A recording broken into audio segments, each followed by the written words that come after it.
ये है ना एक बड़ी LCD तकरीबन 40-42 इंच की यहाँ, ठीक है। इसमें ना सप्लाई का मसला है, इसमें आम वाला कार्ड लगा हुआ है।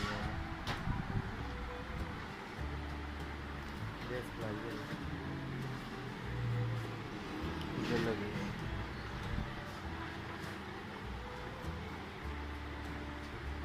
ठीक। ये डेड हो गया है, ऑन नहीं हो रहा। ये डेड हो गया है, इसको क्या करना है, इसे इधर निशान लगाया हुआ है, इसी से भी इसका AC जो है लेबर वो ख़राब है, वो चेंज किया है और चेंज करने के बाद ठीक हो गया। ठीक है, ये अनेबल करने के लिए रजिस्टेंस लगाई हुई है और उसके बाद ड्राइवर IC को चेंज करने के बाद ये ओके हो गई सप्लाई। और क्या कर सकते हैं, आवाज़ भी आ रही है। ठीक है, चैनल को लाइक कीजिएगा, सब्सक्राइब कीजिएगा।